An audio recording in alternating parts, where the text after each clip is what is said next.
Oh man, it is showtime. We're live right now. God damn it, we're down to 2 Musketeers. This fucking tariff, man. The budget cuts us too deep. Oh man, We're down 2 white dudes here. It's down to one white guy, one Chinese guy again. Fuck. and those were the two white guys everybody liked the most. I know. Crap. Sorry we haven't been streaming in a while, guys. We've all been super duper busy, and honestly, we're all been kind of stressed out with the whole tariff situation because that will affect our community quite a lot. Yeah. If you guys have started buying stuff on Alley, yesterday was pretty much D-Day. So if your stuff did not get past customs on the 1st, well, now it's going to be hit with that 145% or 245, depending on category, tariff. It is getting hit. It's not even a joke anymore. Yeah. Yeah, no, it's not a joke by any means at all. It's happening. It's happening like now. Did you have you seen the reports related to the ports? Which ones? The all of Chinese them. ports or the American ports? Well, the American USB ports. The American ports. Where nothing's coming in, where 35% less is coming in? Yeah, nothing's coming in. Mm-hmm. And the China ports are all stacked up with the stuff that's supposed to come over here, but they're not. Out. Yeah, nothing's going out. So the ports are empty. So my friends who are importing other stuff, not arcade related, they import like, they export quartz. They export kitchen countertop raw material. Okay. Slabs that they send out to those contractors who then cut them and design them into your beautiful kitchen countertop stuff. And every single order just got canceled because who's gonna dare to import it at a 25% tax from Taiwan, or even worse from China? It's just, man. You got to think that all of the countertop places are going to be affected by that then too. All material will be affected except maybe steel. Maybe. Man. Well, steel comes from Canada. Yeah. Yeah. So, a lot of it comes from Canada, not paused right now. I think we still have a few days left on the pause. The Canada pause, because they completely pause all the tariffs on Canada, right? Because there's not what hasn't gone up. The big one, the reciprocal tariffs, they paused, I think. Right. What hasn't gone up? I don't remember. I think they hit the tariff on the electricity. Because remember I showed you my electric bill, how insane that was? Yeah. Yeah, so I think the tariff on electricity is going on here in New York State because, look, guys, I got a $750 electric bill for 1 month. Yeah, I don't know what you were doing. Mine is still subsidized, so mine was like 40. So listen, my vibrator is running on batteries, not plugged into the wall, so it's cheaper at this point. Exactly. Yeah, it's USB chargeable. Fuck. Better tread lightly, Joel. What's up, Artemis? Oh, hey, how come I can't see the Can't see the chat? Oh no, I'm sorry, I have it on the private chat. I see it. All right. Hey, Artemis, wow. Oh, $1.99 just for that, really? I thought I had monetization off, but thank you for the super chat, Artemis. I really appreciate that. Thank you very much. Do you know who Artemis is, Ray? I know the Greek god of shooting shit. Right, Artemis, do you want to tell us your real name? I don't remember your real name, but thank you for being part of the chat. Yeah, there's no way I'll be able to identify you based on that. You got no profile. Your profile picture, it looks like. Oh no, wait, that's Chi Lion. What am I thinking? Oh, yeah. God. Oh, you didn't tell me that. I just realized that she's got so many channels. But she's Neon Gaming Bitch, and I know Neon Gaming Bitch is her. Yeah, that's obvious. This is her personal searching around channel. And yeah, what's up? Thanks. it's her. Isn't and you guys all got which arcade did you guys get? The Nova Blast, right?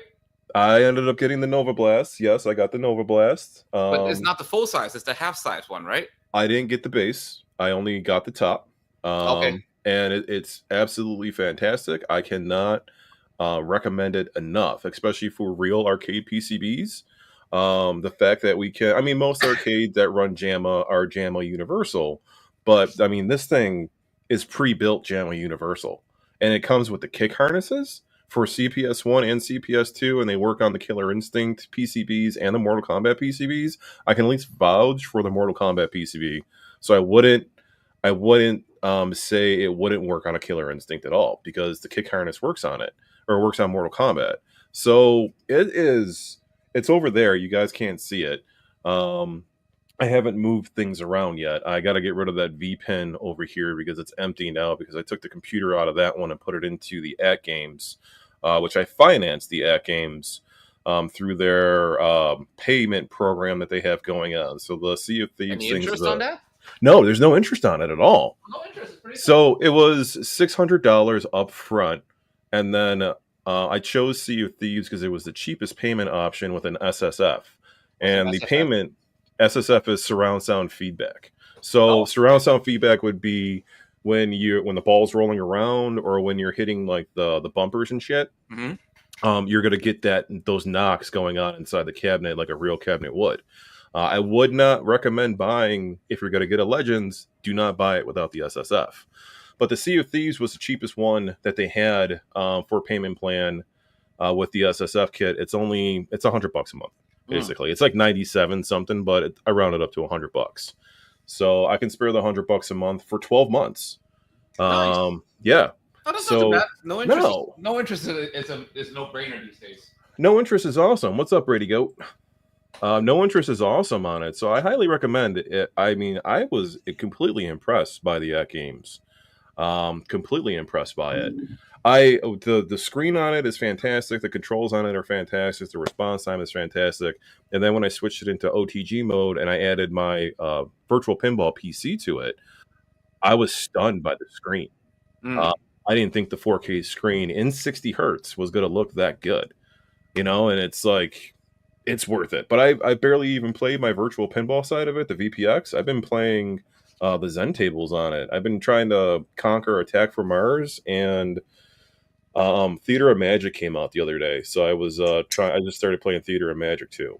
But Okay. it's awesome. I mean, if you're looking to get a pinball, I would recommend get that. I didn't need a Yeah, copy for it, so I'm look not at a pinball guy. I got my new by VP arcade, and I love that. I had so much fun modding that one and setting it up, especially with the trackball the way it is now. I'm really enjoying.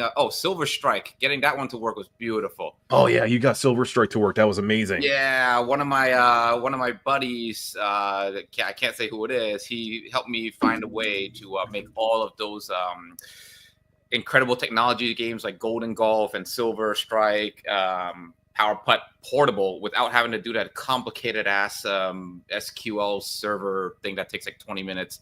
So yeah, we have it portable now and on a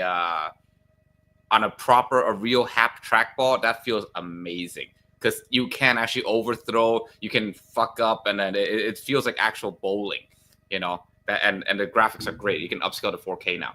Nice. Yeah, so that's totally. I sent it to you guys. You have it all working, right? I have it working on my my rig right here in front Your of me. main rig, right? I haven't put it on an arcade yet, but I will be putting it on an arcade. Yes. Not for me, not personally, but like a customer's arcade, I'll throw it in there. Mhm. And I like to compensate for people that have been waiting patiently for stuff. I like to do little things like, hey, here's a year of Techno Parrot on me type of thing. Oh, nice. Yeah, Don't I you like. have to make a new email for them though? So I either make a dummy email for Yeah. the arcade and I give them the password, or I ask them for their information. Typically, I just make a dummy email and I just like, here's your dummy email for your arcade. Oh, and you here's the prepay a password. year, right? Yeah, and I prepay the that's year for them. Okay. Yeah, I'm still on a month by month just in case any weird things happen. Well, I do that for customers that have been waiting patiently. It's kind of like a thank you in my way. It really is a thank you, actually, because it's there's patience. They're not bitching. I appreciate customers who don't complain, and especially ones that have been waiting a really long time. Oh yeah. Yeah, and customers of mine have been waiting a long time for a lot of things. But so there's ways that I like to. They already went through different two ways. presidencies at that point. Some of them, yeah. Some of them have gone through two presidents waiting for. Some of them, yeah, yeah. Ah, man. Yeah. Hey, Dr. Jeffrey, what's up, buddy? Him, I know who he is. What's up, Dr. Jeff? Star Trek V pin with SFS. Okay, that I don't know. That's you and Joel's pin. He's got the Star Trek V-Pen SSF. The Zen games are amazing. They haven't released the Star Wars games yet, but fingers crossed, maybe we get something as a surprise this weekend for May the 4th. I think that they haven't released the Star Wars games into Zen because they're trying to convert them to 4K resolution type of thing. It's probably some kind of coding. Brady Goat. Am I going to leave it as it is? I can't. You already know I can't leave it as it is. So I had a plan. It's not going to happen right away for the games. I wanted to make a topper, and I wanted to do an LCD screen topper for the virtual for VPX side, because obviously this isn't going to work on Zen or on the game side. So in OTG mode, I wanted to make a topper with an LCD screen, and then I wanted to get the Cleveland software design dot matrix and build it into the topper itself, like right above the LCD screen, so that you're getting both the matrix and the LCD screen on the topper. Since there's not really much room to put the dot matrix in between the glass and the screen. And then I was going to get the side rails that go inside it. So like when you shoot the pinball, you get that LED strip that goes straight down it. Oh, that's cool. That I know. Yeah. That's beautiful. Dude, that's Vic. Vic does that shit on his. And I'm like, and Cleveland software design. Oh, yeah. That's the WS 2812 LEDs. Exactly. I've been using those. Oh, if you guys have not heard about it yet, look into a Hyper HDR. I'll actually put that in the chat. Tanner is a customer that has gone through 2 presidencies. Tanner is. He's close to Brad physically. He is close to Brad. Tanner's awesome, and then don't forget Joe too. There's Joe that he got the aliens from also. All right. I might accidentally disconnect myself from the stream because I'm trying to enter the chat as myself. So let's see if that works. You should be in the chat already, right? For some reason, we gotta get you onto the StreamYard so we can stream to your YouTube too. No need. Okay, there we go. Okay, so look this up, guys. Hyper HDR. This shit is awesome. It lets you make your own ambilight where it syncs everything to your screen with LEDs, like cheap LEDs, like $30 LEDs. You can use this thing now. It's super awesome. I will actually put the link below for you guys. It's free too, which is wonderful. And you don't need any hardware. You just need the LEDs, and you just need like a cheap controller, WLED controller. I'll actually link that for you guys too. Is this it? The WLED controller. I was actually gonna make a video on this, but I got so busy. I meant the Hyper HDR. Is this it? Yeah. Yeah. Nice. Yeah. So we got an Italian. Nice. There he is. Hello. Oh, my shit always does that. I don't know why it does that. What? I get slowed down. It's because the camera is just capturing your beauty. Probably. Yeah, dude, I got the notification. I was like, well, the kiddo's not bathed or going to bed. So screw it, I'll just come down. Well, you didn't put your kid to bed yet? No. No? You can go take care of your kid, man, before you come back. No, she's all wired up. She's eating pizza. Oh, there you go. Oh, yeah. Pizza gets me excited too. I know. I can't really do much about it. So I'm like, whatever. She could eat her pizza. I'm not gonna complain. Wait, does it have pepperoni on it, or is it just cheese? No, she's a simpleton. 1 slice cut into 3 long. Yeah, and that's it. I'm trying to fix my cameras. I know about it. And just cheese. Just cheese. That's it. Just cheese. Does she pull the cheese off first and eat it? And then, no, luckily, no, she does not. No, thank God. My youngest lose her Italian card if she did that. She'll pull the cheese off and eat all the cheese, and then ask for another slice. And it's like, nah, man, you got to eat the rest of that. And then she gets mad. Oh, I'm the other way around. I like eating the bread. Yeah, exactly. See. All right, now I think I'm all right. Yeah, okay, I'm okay. All right, so cool. So this project is called Hyper HDR, right? It can be installed on a TV physically itself. If you can hack your TV, you can use a capture device. But for PC, you don't need shit. You just install the Windows program, set up the number of LEDs you have, and you're done. It's ridiculous. So you just need this $25 controller on Amazon that you can use whatever strips you want, and you're good to go. You have perfect sync for LEDs on your gaming PC. Is that what you have all around your house right now? No, only on the cabinet that you built me. Oh, okay, cool. That's the whole thing with the under. You have under the control. And then it just mirrors the screen. Because I don't need it to mirror the screen for my whole house. That doesn't make any sense. What's up, Iz? Wait, so is this you actually have this little TV box mania? No, you don't need it. So these are the things that you can install it on. It's PC. Okay. You can use a game capture box. You can install on a TV box if you're using a TV box to play media. or you can use an HDMI video capture card to make a hardware solution, but that's so complicated. Trust me, just use the Windows one, is easier. Wow. It's just software based. And if you have a smart TV like an old LG that can be hacked, you can install the software on the TV itself, and the TV will grab it for you. It's insane. Wow. So your smart TV actually does all the processing. Wait, so how does the LED talk to your PC? You have like a USB controller? The controller I just linked in the chat is the GLED Oppo 30 WS32. It just links wirelessly through Wi-Fi. That's it. I want to see what this looks like. Yeah, Joe, can you pull it up? I just put it on our group chat too. Yeah, group chat. Hang on. Comments. It's an Amazon. Oh, that group chat. Oh, you know what? I can do it. Hold on. Yeah. I got it. Hold on. I'll just share screen. Yeah, share screen. There you go. Share screen. What am I doing? It's been so long since I've. Shout out to Chateau. We got Brady Go. We got Artemis. We got Tanner. We got Messiah. We got Arpeg Electronics in the chat. You got super chats. You got super chats. That's cool. Yeah, we're waiting on. There we go. Is that yours? Yeah. All right. So look, check this out. So this is a very simple controller that doesn't even need like screws anymore. It's clips. So what it is you plug in your voltage here. You can do 5 to 24 volt, and then on the right side you just plug in. You can do 2 sets of strips, and that's it. This will do the dynamic effects. It'll actually like sync, and it can move. Oh shit! Solid color. Yeah. Oh, and you could connect this to WLED. This is WLED. It uses WLED to communicate with Hyper HDR. So if you don't want to use WLED, it supports like Philips Hues and other crap, but WLED is the easiest thing. Wow, and this is $30 all in. What's the offer of it? $30 for the controller, right? And you need some strips, right? So I think SK6812 is actually the nicest one. I used the 2812 because that's what I'm used to. But from what I heard, yeah. So this one, it adds a white LED. So these are like $25 to $44, depending on how you want to go about it. So Ray, dumb it down a little bit for the people that don't understand exactly what you're saying. So simply put, about 50. Let's call it $75 in. Will cover like a 65-inch TV, and it'll sync up to your screen. For LED lights. For LED lights. Here, I'll show you.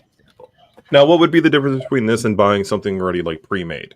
So a pre-made one is like 250, and you get less density. So that means the number of pixels is significantly less. As such, here, let's see. Yeah. So this guy's using the hardware method. This is a little overkill, but you get a lot more pixels. This guy's just give me a fucking like nice looking video. Translate for us non. That's why I asked him. Here. Okay. There you go. See, that's what we're talking about. There we go. Yeah, so you have like the reactive LEDs to the TV, correct? Yeah, and they're pixel perfect. So like whatever is blue is blue, whatever is red is red. There's no bleed over. Okay. And what is it? Are you doing like the 300 LEDs a minute, a meter or whatever? It's up to you. You can do whatever. What do you have? I have the maximum. I have like 600 something a meter. Wow. I love this guy's name. Look at this guy's name. Less than propane. Less than propane? He's not selling propane accessories. I kind of see that as a king of the hill. Screen, Ray. Hey guys, I've had my good hand in a cast. Oh wow. Golvi. Golvi is like the commercialized version. Yeah, Golvi is commercialized version, and then you have all issues with like HDMI syncing, HDMI pass-through. This just captures your screen, which is great. Yeah, so my VigVP logo back there is WLED. Yeah. But I used I had like an ESP8266 or something like that. Mm-hmm. So put the links for that stuff in the private chat. Be compatible too. You can sync it up to your TV and say, "Oh, that's going to be the bottom row of my LEDs." And whenever your TV has a fight scene, your logo will change to the colors of. Yeah, that's bougie. That's like extra. No, that's completely extra. But you know, it's just to show you what's possible. Yeah, it's true. It's crazy. This whole LED stuff is crazy. There's Hockey Town. Yes. Yeah. Oh, What time is your Galaga guy stream? 10:30. Oh, all right, cool. Yeah, and hang on. I gotta check my StreamYard to At see least say if hi I. to Brad before Oh, is my clock right? It's 8:52. Yeah. Yes. Yeah, Oh, you came in early. We got plenty of time. I gotta see, how do I link? Because I was gonna link Galaga guys. Hey, there you go. Oh, wow, we're all here. Okay, cool. Brad's in the chat now. Yeah. Brad's in the chat. Yo, yo, yo. It's hard for us to be here at one time. I didn't think Ray hasn't been answering our group text on Facebook. Like, I know. I have been working all day the last 5 days. I can't lie. I looked at like because I got the notification that YouTube started, and I was like, "Oh, Ray's there." I was like, "Let me just run down real quick right now." I thought Joel was gonna be food poisoned. Oh God. Yeah, I'm so because of the freaking tariff, I'm starting a food truck for people who don't know. Well, not starting, but I'm joining a friend's like a food cart truck business. I will be the chef. Tariff tacos. Tariff tacos. Hey, that's sick. That works. Yeah. Kind of like COVID tacos. Everybody, I mean, my audio is awful. Can you guys hear me? We can hear you. Now we can hear better. You guys all sound like you're coming out of a tin can. This is what I get. I'm setting up. I'm late. I'm late. It's I'm all right. setting up all my shit because we haven't streamed it forever. And my rig is mobile. So I have to like set it up every time we do this. I'm going to grab a beer. Go. Everything's going crazy now. Like, so I think somebody wrote there about like, I just put an order through for the Reapers because I have a build coming up. Mm-hmm. And like, is it like today where like tariffs and everything is going to go crazy? They said that they still have U.S. inventory for those. I mean, it's my competition, but yeah, they said they still have a U.S. inventory, so they'll ship from their stock here, obviously, until they run out. Whatever they don't have, I think the Ghost Squad type guns, those will be a problem. Those will be tariffed the crap out of if they don't let you in anymore. Yeah. Well, look, they're competition, but they're a good competition for you. Yeah, a lot of they're putting out a really good product, and you gotta give it to them because they improved on their product from community feedback and me calling them hot garbage. Yeah. I'll never forget that. I reached out to them when they sent out the Reapers. I was like, "Hey, man, I'm like really excited about this. I can't wait. Blah blah blah. Hopefully, blah blah blah. All this other stuff." And they're like, "You're the hot garbage guy." I'm like, "I am." It's true. Yeah, they have a lot of ads on Facebook. I keep seeing the same retro shooter ad, like the same one over and over. Yeah, they did put money into that kind of advertising thing. I don't. So I've told customers that Gun for IR is the premium product. Like it is the premium light gun for the community. Like if you're going to spend the money on a light gun and you have the money to blow on it, you want the Gun for IR. Well, if you're stuck in a budget, then you want to go with the retro shooter, and you won't be disappointed with the retro shooter. But if you spend the money on Gun for IR, you will not be disappointed with Gun for IR by any means either. Especially if you get the Namco guns that are $800-900 each. Right, those things. As soon as you pull the trigger on that Namco gun, you know what you spent your money on. I have a build coming up, and in all honesty, it's the first customer build. So I'm more worried about a customer contacting me like 3 months later and being like, "Hey, my Reaper is like not working now." That's my only fear. And he's the first customer getting a pair. So you did tell the customer that would fall back upon the Reapers, right? That would fall back upon retro. Yeah, but that's where, like, in all honesty, that would be something where I would talk to retro shooter about. Yeah, like, they would probably work with you on that. And that's why, like, when we do, like, when I get a gun from Ray, it's like, okay, Ray could like fix it. Like, okay, here, Ray, there's an issue, which there's never been an issue. I got guns. The guy that we did 2 years ago, the Rambo, still going. So it's like, that's the only issue I have. And if you do see on retro shooters like Facebook group, you do see people talking about like, hey, my like trigger, it's like squeaky and all that. So that's like, well, that goes back to the price point on the Reapers. They're a really good deal, but that you're not going to get $1,000 hardware on that. So you get what you pay for, guys. It's really good. It's really good value for what you pay for it. Yes, it is. I'll admit that. Yeah, but don't expect what parts are cheap. Yeah, don't Well, not anymore. Once their stock runs out, it won't be cheap to get in if this shit continues. True. That's very true. But I meant like their trigger micro switch is probably a cheaper trigger micro switch as opposed to your micro switch trigger, which is more of a higher end micro switch. It's actually not the switch; it's the damn Ah, spring. so you get my point. Yeah, See, I don't know. I don't build for people that are clearly new to the topic in the nitty gritty.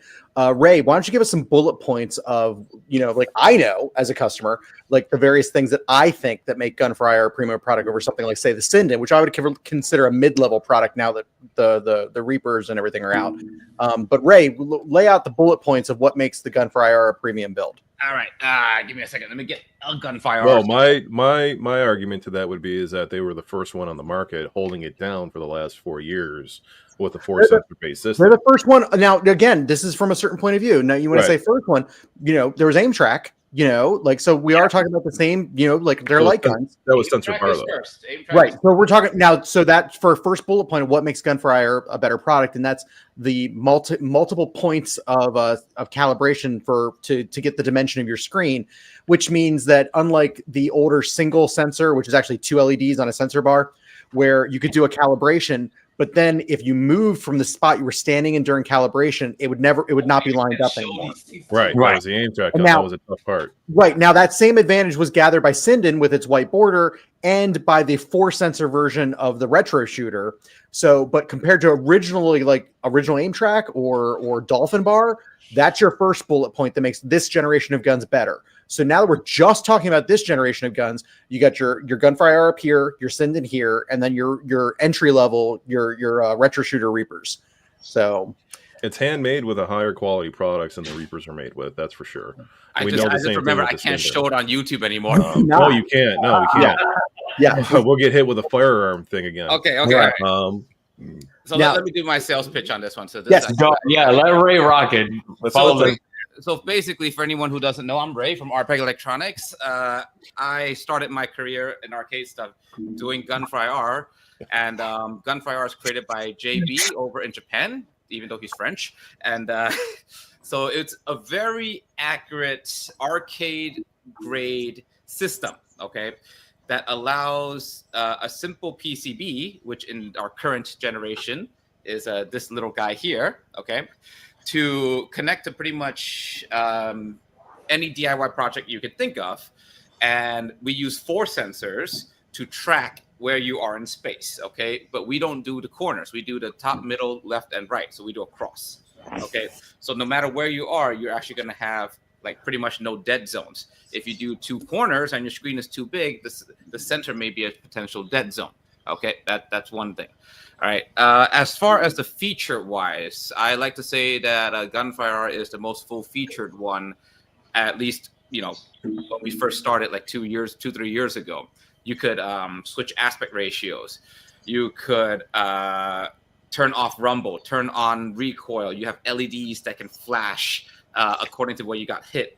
You have MAME hooker support or various other hooker supports. Which means that the gun will react to the game. Hookers. The gun will react to the game where if you get hit, it'll rumble. If you shoot somebody, it'll recoil. If you run out of bullets, it'll stop recoiling. Okay.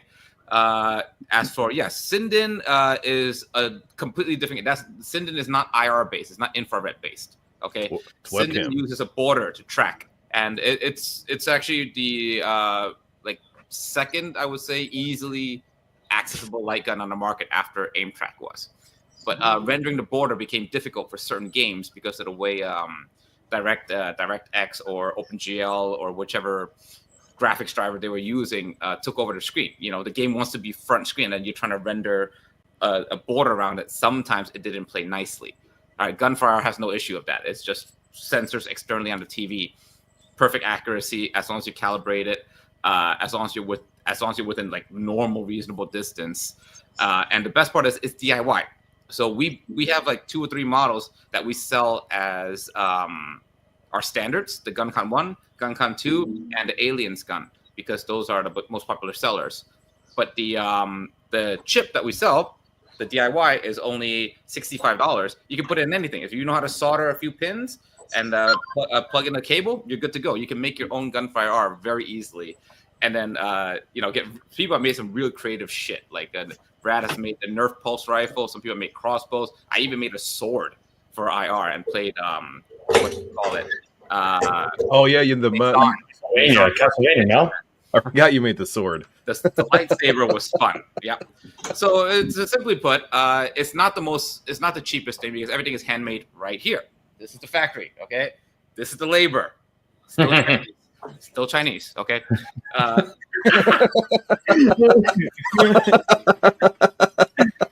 Yeah, this is made in U.S. labor. All right. They didn't say made by white guy. It said made by U.S. All right. Well, the other big thing to keep in mind that again, like you luckily give, like you see how Brad has Gunfire that offers like the chip, and then you want to do it yourself, and you could do it cheap. Go like here's your chip, do it.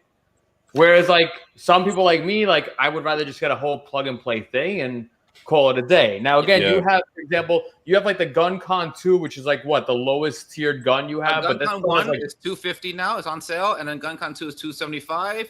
LED sensors, which are compatible with all light guns in general, is $50.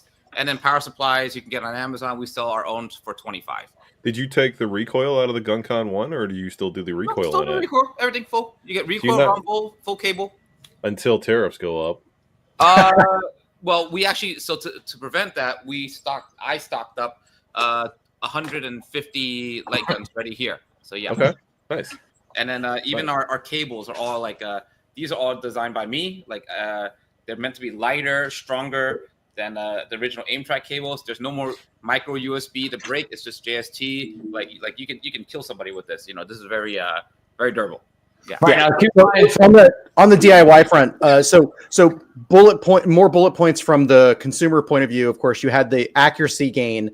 Then going a little deeper, if you want to get a little deeper into the hobby, you've got the DIY thing where you can order a custom build or do your own, where it can be anything you want. You know, like camera on a stick, gun for IR, or full on like what's in Dave and Buster's right now. Go get the tethered Halo battle rifle. You want to turn that into a gun for IR? Do that too. So it's a DIY aspect, but you've also got the full software interface with MAME hooker and other output support, which you cannot do with Sinden.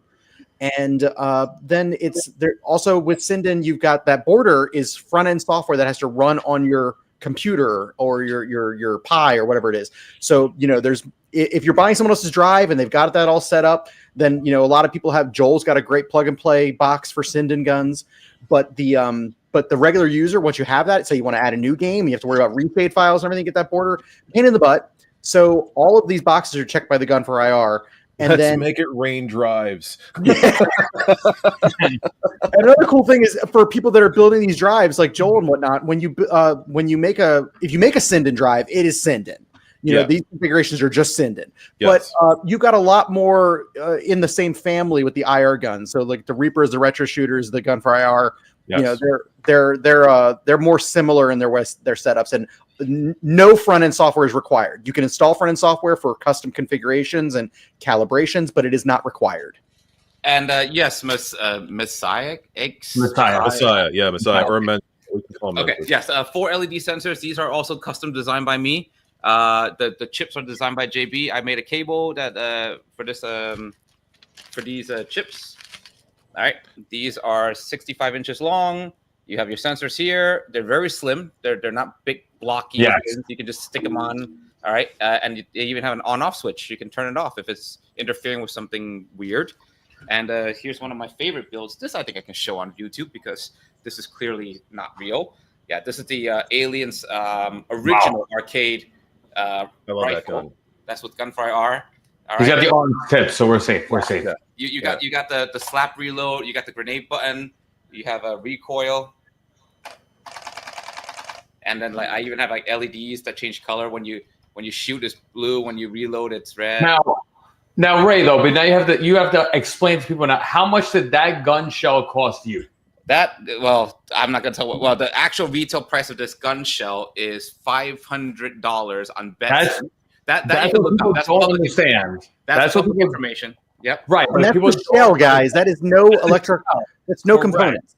Yeah. Right. And then, so Go ahead. Yeah, so it's $500 for that before tax and shipping. By the way, don't forget that they charge extra for that. That's before the gun for IR mod. Yeah, and then you add Like my mod service, and it, you're paying $1,000. Yeah, right. And this is why when you're going for these premium gun for IR builds, and they don't always have to be arcade guns, but this is why people are complaining about like, oh, I got a retro shooter and it's all creaky and cracky and squeaky, and because maybe they've had their hands on a couple of these premium gun for IR real arcade gun conversions, because these arcade guns were built to be bashed on for years at a public, commercial arcade by kids or virgin men, whichever it could be. Virgin men. Somebody posted some Time Crisis guns in one of the arcade groups the other day, and he was like, "You can buy them, or I can convert it for gun for IR for you." And I responded in the comment, I was like, "Nobody wants your bootleg gun for IR." I'm such a dick. Now, my first run-in with Ray was the Jolts. And Ray you don't do Jolts anymore, right? No, because it's become pointless now, because the guy who sold them, the only dude that had supply, who's the creator, he jacked up the price so high, it's actually cheaper to buy a Time Crisis gun at that point. Yeah, now if you want to talk about like early on with Jolts, Ray was originally converting aim track internals into other light guns that would just be aim tracks on the inside before he got on the gun for IR bandwagon. So he took a Jolt gun, which is, by the way, folks, it's a third-party light gun from the PlayStation era that actually had a sliding recoil, but it was for a home console. And Joel gutted it and put aim track in one of those for me.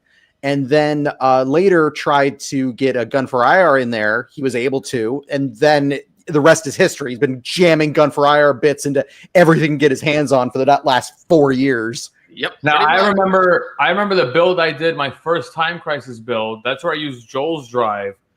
That Jolt alone, I don't know if I gave you the Jolt and then you modified it. You gave me the Jolt. You gave me 2 army colored ones. Army colored ones, yes. And the guy told me he paid like $400 per Jolt. Yeah. Like at that time, but you're talking like 4 or 5 years ago. Yeah. So again, same thing, just like buy a Jolt, $200 to $300 to buy a Jolt now. Yeah, well, that back then, a lot of people were trying to source Jolts off eBay from the PlayStation era. People were just buying the old Jolt guns.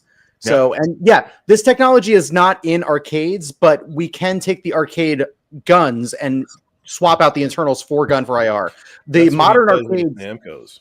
Yeah, modern arcades will use an IR-based system, because you'll notice if you go to arcades now, there's no CRTs anymore, which means you're doing an IR-based system, but it's not gun for IR. I have been asking Ray for years to figure out how to convert those, literally like an Area 51 HAP gun for gun for IR, so that we can have a replacement gun on an Area 51 arcade. Oh, on an original, like on an original PCB. Like I've been asking him for years, dude. Figure it out how we can get that working on the original PCB. No, that's a different story. It's a different tech. If you figure it out, you hold the market. It could totally be figured out. The question is like, what's the customer base on retrofitting JB has original hardware? There's got to be, because in that case, what would be easier, rather than take and try to make a gun for IR work on an original arcade PCB? It would be easier just to emulate Area 51 and use gun for IR. But we have those purists and we have those people out there in arcades that own the original Area 51s and can't get replacement CRT TVs, and then the arcade is just like done. That's true. Right? That's true. And so if you had a replacement, so if you were able to get a gun for IR to work on an original arcade PCB and add like a Unico 26-inch to it with sensors around it, you got a market. It would totally be. It's a market. The question is how big a market. It's not a huge market. And if somebody were to come to me in that scenario where I have an Area 51 or an old light gun CRT cabinet, and I want to restore it, but the CRT is dead, and I don't feel like trying to source another 25-inch CRT, right now I would say take the PCB out. It's probably going to be one capacitor away from dying anyway. Put a computer in there and emulate the light gun game. Area 51 is very easy to emulate anyway. Nobody would really know the difference. Like a $60. They would not, unless you told them. But no, I'm going through our real arcades myself right now, and anytime I'm able to J-Rock or Pandora box the hell out of it, I do. See? Dick loves those fucking Pandoras, man. Oh, dude, I'm the only one that works with those Pandora boxes. I love them, man. I may have a lead. I do have a lead, but I don't know if I'm gonna go get it. I want to go get it. There is a original Teenage Mutant Ninja Turtles cabinet. but it's got a Pandora inside it though. But it's the original. It's the original cabinet. Everything's original artwork. Everything looks great. $500. That's not is it a CRT? Is it what? CRT or LCD in it? They got an LCD in it. And how far away is it? 6 hours. It's in Ohio, like it's like outside of Columbus. But so a buddy of mine has it's an original TMNT cab for $500. A buddy of mine got a Simpsons. So the 4-player Konami, he got the Simpsons that somebody had put it wasn't a Pandora, it was like a one-off PC build, but they had put an emulator and an LCD in it, and he got it for about $1,000. But that was I want to say 3 years ago. So I had $500 for an original TMNT Konami cab. Everything on it is original except for the screen and the inside. That's not a bad deal. That's not a bad deal at all. That's a no, especially since I'm going to be throwing coin ops into my buddy's arcade in July. That was my thought. Get that. Maybe get. I'm sorry, I'm jumping ahead here. So guys, I got the X-Men PCB board, and it's got the ROM errors on it. Guess who I'm sending it to fix? Ken from iFix Sega. Wait. Oh wow. Yeah. Wait, the X-Men is a Sega? No, it's not. But I reached out to him because our friend Jose got a silent scope, and he reached out to him to see if he could fix the PCB board on the silent scope because it's given an 11p error, and it's a huge fix. And Ken said, yeah, he can fix it. So I was like, Jose told me this today, and I was like, wait a minute. Can he fix Konami boards? Let me email Ken. I've talked to him before. So I emailed Ken, and he's like, I might be the only person in the world who fixes Konami boards. And I was like, that's crazy. For those who don't know, Ken at I Repair Sega is an original hardware god, but his literally is I Repair Sega. He worked on the Sega arcades in the 90s. I repair PCBs. Yeah, you found him for your trilogy and sent them to me for my trilogy. Yeah, he fixed my Sega Model 3 board that was in Star Wars Trilogy Arcade. And he fixed it quick, he fixed it cheap, and he knew exactly what was wrong with it before, like on the phone. Like I described it, and he's like, "Oh, that's the L4 chip. It's probably the ground. Like I'll take care of it." It's like that. That's what he did. I told him what ROM error I had with the numbers, and he responded, and he was asking me about the sound chip, and I'm like, "It doesn't look like anybody's touched the board, period." And he's like, "Call me." So I called him, and he's like, "Yeah, here's the price. Send it to me." My turnaround time is 2 weeks. I'm like, you can take 2 months. I don't give a fuck. Wow. Prepare the board for me, man. Wow. Yeah, Ken gave me exact packing instructions for my Sega Model 3 board. He's like, you need this length of bubble wrap, this size. Wow. You need to wrap it this many times, and you need to put it in a box by these dimensions. Yeah. Wow. So back up to the TMNT, right? There is about 5 broken TMNT PCBs on eBay for under $500. So I had ideas running in my head about that, but I'm like, I really don't think I should pass up this TMNT cabinet to get into my buddy's arcade. So I really don't think I should. And if you see, I'll send you guys a picture of it later. Like the cabinet looks like it's in really good condition too. As long as it looks in really good condition, that's the main thing. If it's got like water damage and all that, I wouldn't even look at it. Just from the outside, it looks like a normal Ninja Turtle cabinet.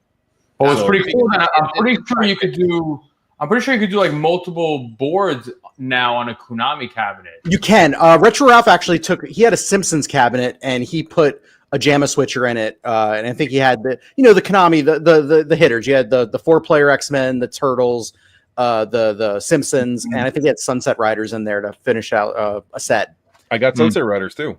Yeah. And that gets pretty crowded. Those full-size boards, like, because I've got a JAMA switcher in my Smash TV, and and then some of these have like a daughter board for like their sound or something, and it gets crowded in there. So that's what I'm saying. Like you could just go Pandora's box, and it's this big. I know it's a sin to say though, but I know what you're talking about. The emulation is like 99.9% perfect at this point. It can now, and Pandora's box is not the best emulation, but it's just so cheap. It might not be soon. It's plug and play. Like even if you have a CRT, it's plug and play. Yeah. Oh yeah, you know what it takes to get a CRT out of MAME on a Windows PC? That's fucking huge. That's how big the board is, man. This is Sunset Riders. And but you know what? That's not bad. That's not bad at all. It's all in one. It's just a JAMA edge connector. There's no daughter board or anything to worry about. That's not bad. Right. I've got in Xenophobe over here. I've got a Rampage board, and both Xenophobe and Rampage are 2.5 feet tall and 1.5 foot wide. Damn. That's the PCB. Holy crap. There's your one with a daughter board. Okay. Right. So this one, this is Final Fight. Ah, yeah. Yeah. When I did that Atari, that Jungle Hunt, the whole door, it's on my video, the whole door is just PCBs because it's like door to board. I've got something to show off on that. I have props. Hold on. Talk amongst yourself. But yes, that's the argument again. As you get, like, for me, I'm like, all right, $120. I'll put a Pandora box, set it to just one game Pandora box, and call it a day. But you know, I understand people that want like the purists. They want the originals. They want. It's just like when the boards go though. Now you got to pay for it. I'm a mini PC guy, so I'll do like launch box and then just boot up to one game and then that's it. Frenzy. So in Frenzy, the Replicade perfectly, reproduced the cabinet, cigarette burns and all. But these cabinets, there was an access door in the front because. Does it actually have all the board? Wow! Oh, it slides out. It slides out of the front. Let's look how big it was. This is scale. This is how big the PCB was for Frenzy compared to the cabinet. Wait, Brad, did you make a video of something like that where it had something sliding out in the front? Who am I thinking about? Your Trilogy slides in the front, doesn't it? Trilogy's on the back of the TV. My Street Fighter, the Dynamo cabinet, slides out of the front. What about? No, I'm trying to, exactly how you just said that Replicate. I feel like I saw somebody. Another YouTuber maybe that had that, and I was like, yeah, wow. not mine. Maybe my Trilogy has a door in the front where I can slide it out. Maybe yours does. Yeah, the stand-up Trilogy does. Yeah. I don't know if I ever sent you guys a picture or a video of that doing that though. But I went Prince Vinny over here. He says that Site 4 for Area 51 has never been emulated. It's emulated, but it's not emulated properly. You can't insert coins or do shit. It's not playable. Like, come on, MAME. Yeah, like, I would. That is like the game we need to get going on MAME. Yeah, there's a few games out there that I would consider not emulated. Some of those would be like the Sega Hikaru board that had like Pod Racer on it. Right. That's never been emulated correctly. Same thing with what's the Yeah, Jurassic Park? No, it's not emulated correctly. What's That's not correct about it? If you play Pod Racer, the arcade ROM, the controls are weird. Like you're actually only controlling one throttle, and also there's no sky. The sky isn't rendered. Oh, I never noticed that. Some of the graphics are messed up. I never noticed that.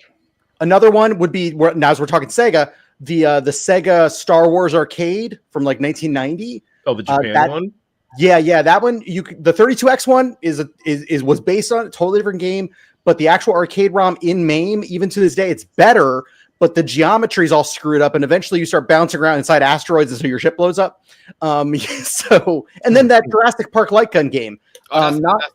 The controls are still fucked up. Exactly. Yeah, Jurassic Park 3. So I just saw one of those in like a dead mall in the arcade. It's like, oh, you can't emulate that, which is you can emulate it, just not correctly.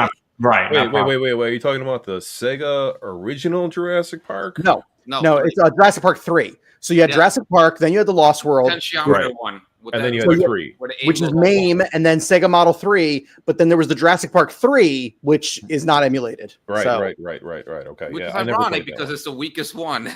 It's the weakest one. Yeah, this is perfect. And well, that's like Star Wars Arcade, the Sega Star Wars Arcade. It's from 1990. It's really basic polygons. It's not high tech. It's just the architecture was very, very complicated. And it's hard to emulate. You're trying to emulate all of these chipsets, and no one has. Actually, I saw one forum because I deep dived on Star Wars for a while, and one forum was just like, "We're so close. If we could just get our hands on another clean PCB where we could map a few more of these chips, we might have it." So, wow. I think the problem with still in 10 years. I think the problem with those is the analog controls. Like they said that like a lot of driving games from Sega Model 2 are emulated in MAME now, just like last month. But that's exciting stuff. The nightly builds, you're starting to see like Model 2 stuff. It's not great, but it's possible. Yeah. It's possible, yeah. And the Namco System 2? Is that what it was? Sega Model 2. No, Namco. That's the one like Cobra and those other. No, that's Namco 30. That's Play System. That's the PlayStation. That's Play System. Yeah.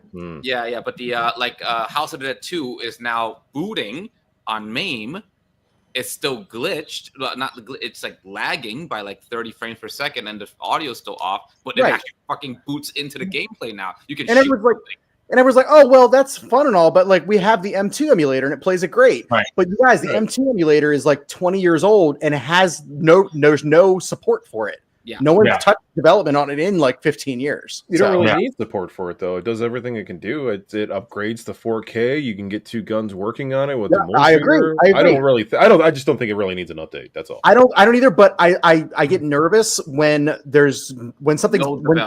been dead for that long. Like no one's touching it. Like MAME Hooker. MAME Hooker's like dead software. We're beating a dead corpse that's 15 years old.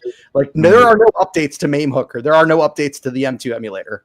Actually, the M2 emulator, I would like a better like input system. Like the way that you have to map each single game's input is actually I would like a universal system or something better than that. Yeah. Didn't they redo now? There's a new Model 3 now emulator that Ray sent us? No, the new Model 3 GUI. All it does is it just makes it easier to map auto controls, but the actual emulator, nothing has changed. So since we're on the topic, has anyone been playing around with the new update to TechnoParrot with universal control mapping? I did today.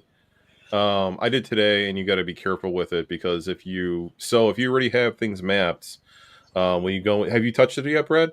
No, I haven't. No. Okay, so I updated today on a racing drive because I know some of my controls were set to X input and D input, and they were mixed up. I figured this would be an easy way to fix that all at once. It was, yes, but the problem is that if you already have controls mapped, so in the universal mapper, you can't delete controls. So you know how like you can click the line and then the line will like erase itself?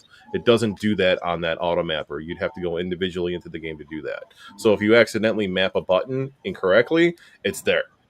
Yeah. Like you can't clear it out, you can't erase it, you can't do anything. So that part kind of sucks. But for the most part, besides that, it worked perfectly. Like absolutely it worked perfectly. So I made sure everything was set up for my X input controls and that all my controls were correctly on the screen the way that they were supposed to. That finally makes sense. I feel like that was the big thing that like made TechnoParrot like didn't feel like something like MAME, where you were just going into each individual game and brute forcing the controls, to remap. It sucks.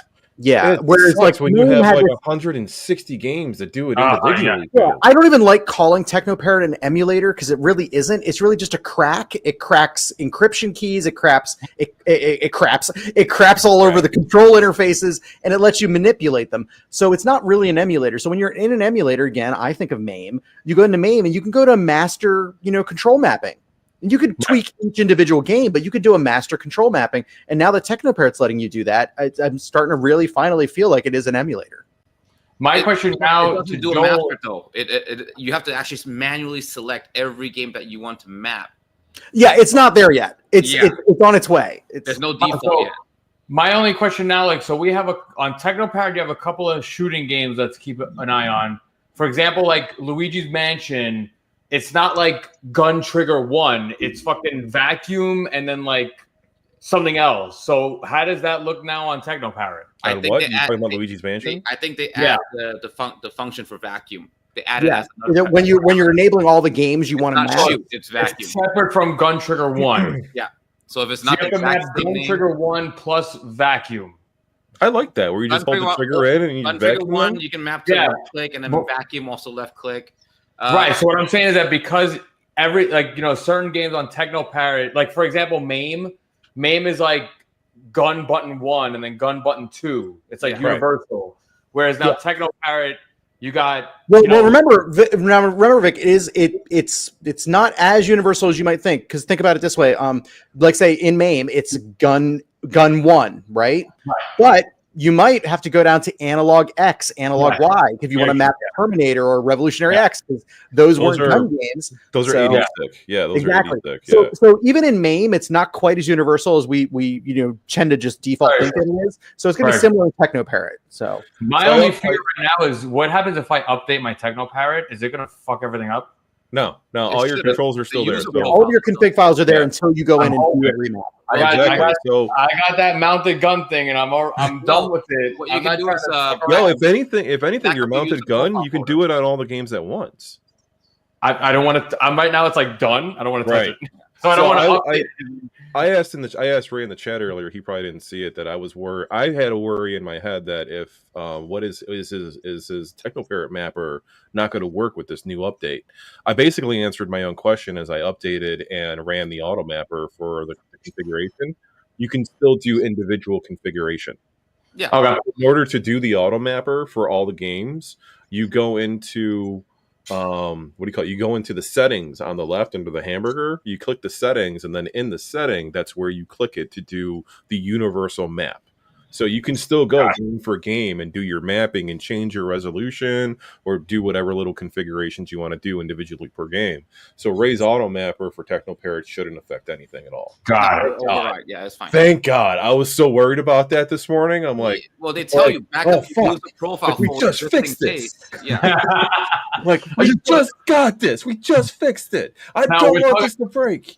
We're talking about Technoparrot real quick. So let me tell you real quick this thing that I feel really bad, and it's funny because you know, now when you do a Google search, now it automatically shows you this AI bullshit answer. Yeah. I hate it. So I told you about the young teen that I have. He's autistic, cool kid. He messaged me, you know, to help him with stuff. Yeah. I gave him a copy of Guitar Hero Arcade. Okay. But my Guitar Hero Arcade is a standalone launcher. Yeah. So it's like it's set to free play. It works. You do X360 CE for your that's it. So again, it's the kid's cool, but he's so fixated. He wants Guitar Hero to work with Technoparrot. And I'm like, okay, I sent him the file, right? So he now has an issue for some reason. Technoparrot Guitar Hero, he can't insert coins. Like, oh yeah, it's a pain in the ass. So just wait. So and if you get it running though too, only the frets work. I don't know. I don't use Technoparrot, so I'm like, I said to him like, bro, I'm sorry, dude. I was like, I gave you a standalone Guitar Hero. It works. Like, use it. But he's like fixated on no, I want it like Technoparrot. So he went to Google, right? And he searched like, how do I insert coin on Technoparrot Guitar Hero? Oh, no. Fucking Google AI bullshit. It said Technoparrot /MAME in-game press tab to change settings. So he's like, I'm pressing tab. And I'm like, no, like Technoparrot isn't MAME. And then he sent me a screenshot of this Google AI. And I was like, dude. Well, Google said so, Vic. Are you sure? Because Google said so. Yeah, but I'm like, dude. I was like, no, Technoparrot isn't MAME. It's not gonna tab, and also, I feel so bad. Technoparrot doesn't even have a freaking coin option. I think you have to press like one of the strum or whatever the hell the thing is. Whatever it is, the Technoparrot controller setup for Guitar Hero has an option to put coin. I'll be right back, guys. But if he puts it to like 5 and he's pressing 5, it doesn't enter coin. I'm just here. I'm like, I gave you a standalone replay for you. It's easier. I was like, I give you a standalone. Just use that. But it was just funny because like, this whole Technoparrot and the Google AI thing. I'm like, what? Google AI said to press tab for Technoparrot. I'm like, no, that's not a thing. Don't do that. It doesn't work. Here, I'll send you the one without coin needed for Technoparrot. Oh, there's like a separate ROM. No, I made mine free play. So yeah, that'll solve the issue. But it works in Technoparrot? Yeah, come on, I'm ready. All right. Send it to me and I'll send it over to the kiddo. There you go. Don't step back. What's really cool right now, I was gonna say, Brad, you gotta either turn on lights because Brad has changed up his game room. His whole game room has moved. I have, and I was so excited to do like a presentation today, but my rearrangement was to make room for a new cabinet that did not arrive in time for our stream, so it is not here. Yeah, but I don't know if we haven't streamed in a little while, but if any of the viewers tuned in before and recognize the background, I had a light gun cabinet and a Star Wars trilogy behind me. And now I've got my Smash TV and Street Fighter over here, and so we'll. That's what I was gonna say. You might have to turn on some lights. Right. The over here. Oh, look at that! Trilogy all the way over there. Looks sick. Very set basement bright. So it's we've got our Atari Star Wars and Star Wars trilogy, and I'll get out there so we'll focus. And Xenophobe are over there now. So so they're all over there, and this gives me room over here for my Luckin cabinet, my TV, my Street Fighter, and then here is going to be a new cabinet. It's a mystery cabinet. Are you going to tell people what the cabinet is? Or it is my new cabinet is going to be the very first super scaler from Sega.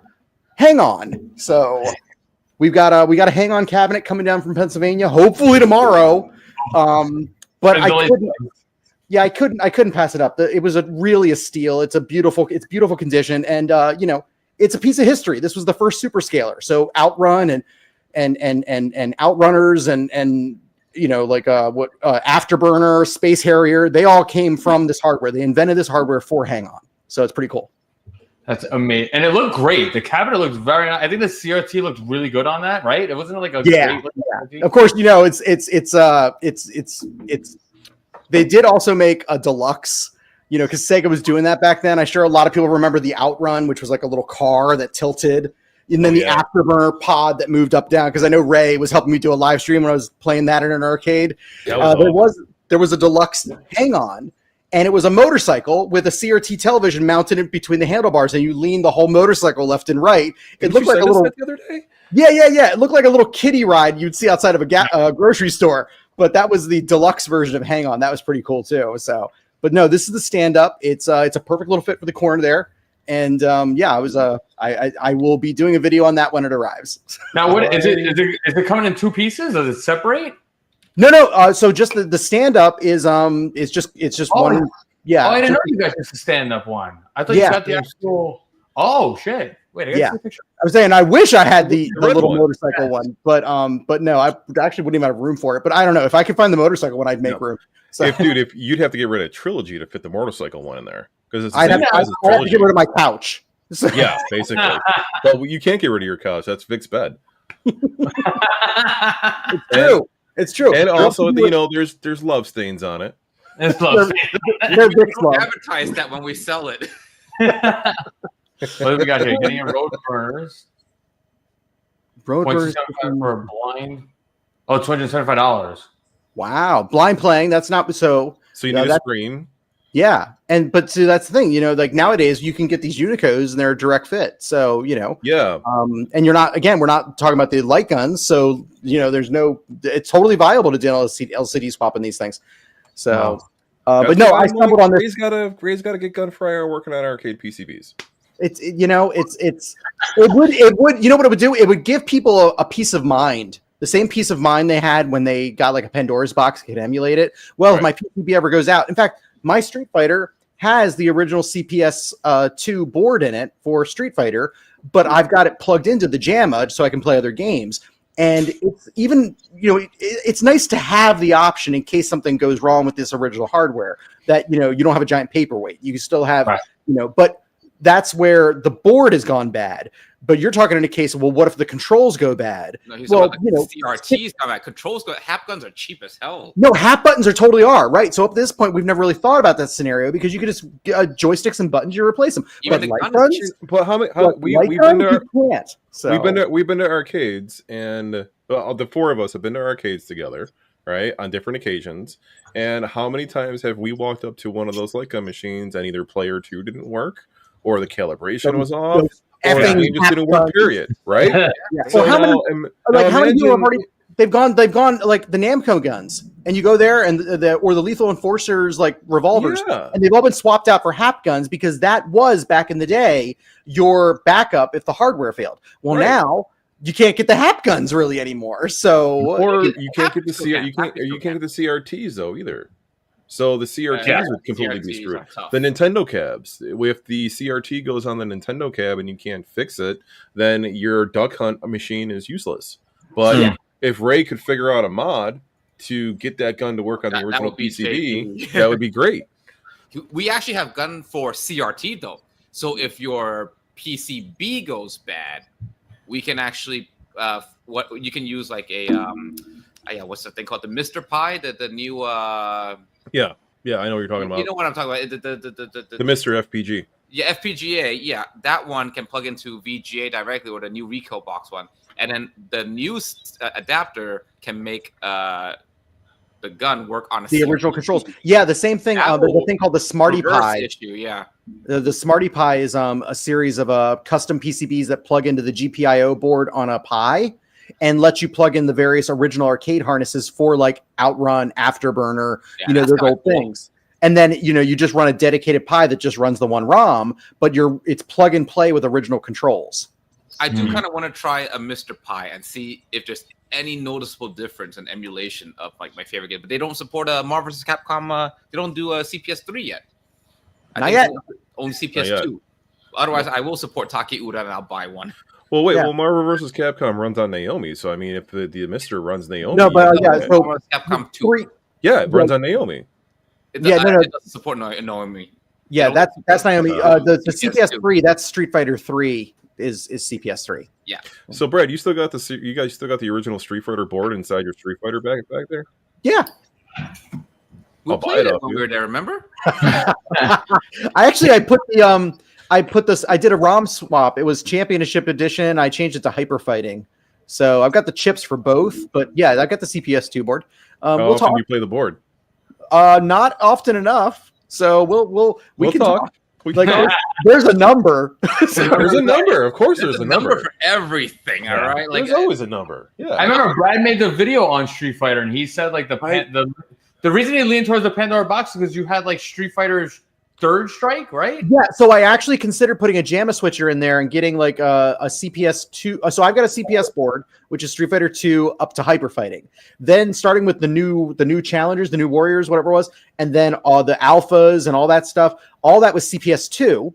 And then Street Fighter 3 was the CPS3. So I was looking at CPS2 boards, and you could get them, right? So I was thinking a JAMA switcher for all the different CPS boards. Then I got into the rabbit hole of the CPS3. Holy moly, that goddamn thing expensive, and they got suicide batteries in them, and there's all kinds of cool mods out there to make them work like efficiently nowadays, but thousands of dollars, guys. Thousands of dollars. They have an enclosure for $600. Yeah, and then I just learned what a suicide battery was. Why don't you explain to our audience? Suicide batteries, guys. Hey, you want to talk about original fun with original hardware? So let's talk about a thing called volatile memory. Okay, this is when data is stored on storage, solid storage like chips, and it can only. Those little ones and zeros are only held in a quantum state by a constant electrical charge. So, like, when you turn the machine off, you need a battery on the board that holds the memory. And when that battery dies, all the data's gone. So that's what we call them a suicide battery. The Game Boy cartridges, like why your Pokemon save would get like deleted. Yeah, exactly right. Me as a kid. So it was volatile memory that held your game on Zelda, and all of those old games with save states. Save states prior to memory cards, they were using volatile memory, so they had batteries on all of the cartridges. So now in those cases you would just lose your save game. Now on volatile PCBs, you'd lose the entire game. So wow. So what do you do in that point?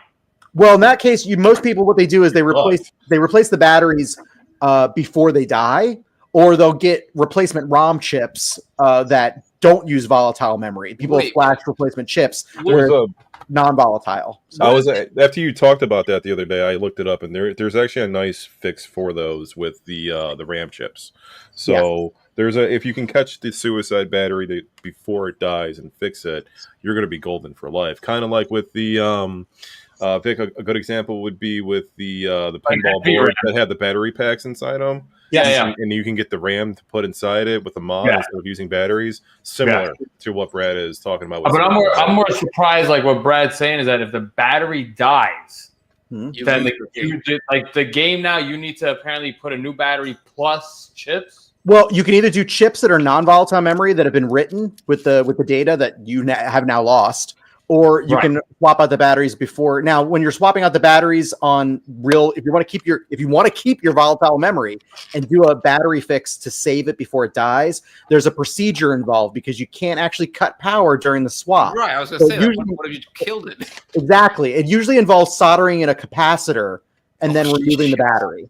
So it's a process, but it's pointless because most people just go with non-volatile. Now this was a tech thing. Like even in the 90s, I work in IT, and there's certain industrial grade computers we call from Sun. They were the Spark stations. We called them pizza boxes and stuff because they look like a pizza box. And these little Spark stations were about this big. They all ran on volatile memory as well. So they had an onboard battery on your old computers. You'll see a watch battery, like a watch cell, and that will hold your CMOS data on a lot of stuff. But back in the day, it held the BIOS. So when that died, your entire BIOS was dead, which bricked your computers. So yeah, no, it's just a sign of the times. That was the only way they had solid state memory and any kind of affordable state back then was to have volatile memory that needed a charge. Nowadays, you could easily get a solid state memory that is solid state. It writes those ones and zeros and they stay static, until a charge is reapplied to them where it could change them. So it's, technology. Wow. It's fluid, guys. It keeps moving. And if you want to back up, solid state. Who says we don't know what we're doing? Yeah. We've got to. Now, go sit on the porch. Peace of mind is huge when you're dealing with stuff this old. So I also like to dabble in. You guys know you've been down here. I dabble in the old gadgets, my VCRs, my Laserdisc players, my old hi-fi system. Dude, I love your hi-fi system. Oh, the hi-fi's nice. Love the hi-fi system. It's reel to reel. Oh my god. Now those hi-fi stuff, like the stuff from the 70s, it's pretty solid. But all of my black plastic shit, that's the hi-fi from the 90s, which was all this black plastic instead of like chrome and wood grain. The black plastics are dying. I just had to fix my cassette deck from the 90s because the capacitors they were using then they were cheap and they're all leaking by this point, 100% guaranteed. I got stuff from the 70s. The capacitors are still great. Stuff from 1993, which is around the same time as say like the Sega CD. Also, the capacitors die in Sega CDs. Oh, yeah. Sega Game Gear. You will not find an original Sega Game Gear that works right now. If it's original hardware, those capacitors have already leaked out. If it does work, it has issues already. Yeah. So first time I ever replaced a capacitor was on a Sega Game Gear. Not a hard thing to do at all. But there's a lot of them. If you want to do a full cap kit on a Game Gear, there's a lot of them. So it's about 15 or 16. That's a lot. That's a lot. Yeah, that's a lot. That's a lot. It's big. That's a lot. Yeah, that's a lot. I mean, you've all seen my solder job, so it worked though. I got that desoldering iron now. That desolder is a thing of beauty, honestly. Oh, the sucker? Oh God. I wish I had that when I was fixing my my Smash TV. I was trying to desolder with like a solder wick, and by the end of it, I was taking pliers and drills and no, that was the best $20 on Amazon I spent. At one point back in like 2015, I had this idea of like fixing the HDMI ports on, and the first time I ever tried to do it was with the soldering wick. You out of your mind with the wick. A hot air gun for that. Oh yeah, well I bought the kit. I bought. I put a hairdryer on it. No, my soldering iron came with the hot air gun with it too to get it off. Yeah, but HDMI ports have legit. I live in a house full of women. There's 3 hot hair dryers in this house, and I have one in the garage that used to be my wife's, which is now mine, to use when I'm trying to we call it. Well, when you would order the GRS and the Plexi, and it had like that brown shit on the back of it. Use a hair dryer to loosen the glue up and get that shit off. It just muscled it. I was like, fuck it. Your hand motion was like, the hair dryer. No, dude, when it's 10 degrees outside and you got to peel that shit off a Plexi, that shit ain't coming off easy at all. No, that shit ain't coming off easy at all, man. Use a hair dryer. Go back real quick to the HDMIs. Isn't there? You need to do micro soldering for that. Yeah, no, there's just four little things. Yeah, and then it comes off. Yeah, but I tried soldering wick in it, and you got to replace. Yeah, so most of the time the HDMIs are they're surface mounted. Oh, so yeah. It's kind of all flat on one side of the board. Hence, you can do it with a heat gun and like some tweezers. So. Yeah, but that didn't work out for me very well at all. I actually burned the board. Replace an HDMI port. I attempted on a Nintendo Switch the USB-C charging port swap, and that was a fucking nightmare. No, USB-C is way harder than HDMI. Fuck me. I'd rather try doing an HDMI one all over again. I might be able to do an HDMI one now that I have a little bit more skill. You need a good heat gun, a heat with a really. You need a heat plate, if anything. You need like one of those pro grade like. No, not a heat plate. It's not focused enough. That's gonna burn up the whole thing. You need a heat gun with flux. You guys should have seen my the very first time I was dabbling with like I think I bought like an off the shelf soldering iron to try to wire up those aliens guns in 2020 when I was trying to figure out like the power harness. I swear to God, my old townhouse, my front room was my little arcade. I was soldering on the carpet. And when I sold the house, there was still molten metal in that carpet. Yes.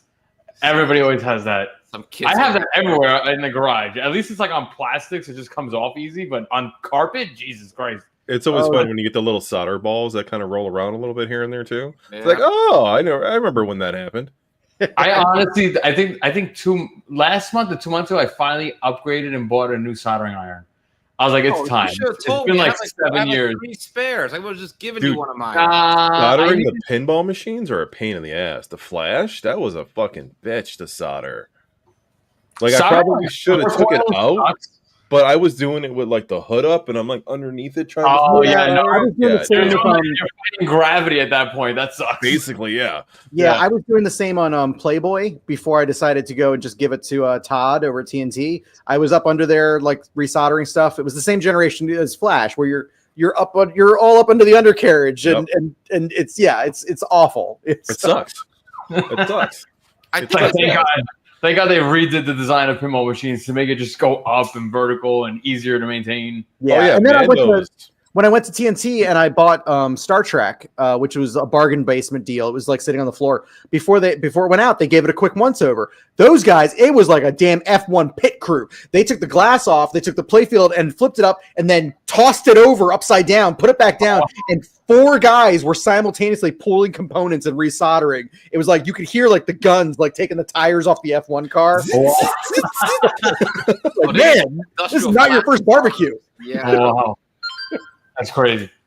Those guys were like, we need to get this thing out of here. We need to get it out of here now. Yeah, we're going to solve it right now. This guy is here. Get it out. He's going to change his mind. Don't even turn it on and test it. Just put it together and get it out the door.